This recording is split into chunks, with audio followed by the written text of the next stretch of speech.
Bonsoir. O que nós vamos fazer hoje chama gelatina. Meu nome é Rodrigo e eu vivo aqui no Champs-Élysées, aqui no Brasil. Bom, para fazer o gelatina são muitos segredos. Primeiro, você vai precisar um copo que diga para você onde é meio litro. Esse gelatina é uma porcaria. Eu faço 2 sabores, que é para ver se tem gosto de algo, porque é uma porcaria. E você põe gelatina e não dá a consistência de gelatina. Então, para isso, esse é meu primeiro segredo. Põe um gelatina sem sabor. Aqui no copo medidor. A água já está fervendo. E tem um outro segredo, que é água estupidamente gelada para fazer a contraposição da preparação do gelatina. Então vejamos. É uma merda ter que filmar com uma mão só. Então vou fazer aqui a preparação do gelatina de frente para vocês que não sabem fazer gelatina. Então você vai misturar o composto preparado, depois do pozinho do gelatina no copo, aguardar a água ferver. Sabe ferver a água sozinho? Tem que explicar para você, brasileiro, que não sabe nada. Aqui tem tudo a pozinho, tá certo? Qual é outra coisa que você vai precisar? Vamos ver se você, inteligente, adivinha qual é outra coisa que você vai precisar. Isso é reciclável, não põe no lixo normal, que o planeta se está acabando. C'est fini, o planeta.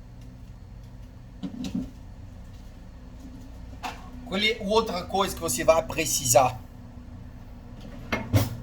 Você vai precisar de uma colher. E você vai usar toda de metal, que é para não grudar o gelatina no plástico da colher. Voilà. Então, aguardando o água ferver. Tudo na vida é uma questão de planejamento. Já tem aqui o espaço preparado para o gelatina. Bom, agora já temos aqui o água fervendo. Usa um pano para não se queimar, que brasileiro é um pouco estúpido. Vai misturando até o marcador 500 ml. Você vai misturar. Agora é hora de nome de esforço. Está misturando, são 3 gelatinas. Ah, mas você não passou a receita, se vira. Assim sou um chefe, grande chefe. Atuam profissionalmente. Parece um chá de hibisco, mas não é. É uma mistura de 3 ingredientes complexos.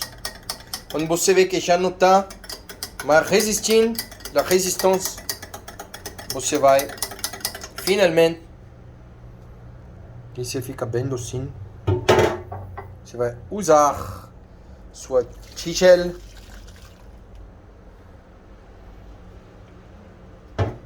E aí vamos ao ingrediente secreto, truque. Que é água estupidamente gelada. Que vai dar choque térmico. Que vai proporcionar um gelatina magnífico. E voilà. Agora é só esperar uma média de não sei quantas horas. Não é tudo que eu sei também. E voilà! Se não aprendeu, não aprende nunca mais.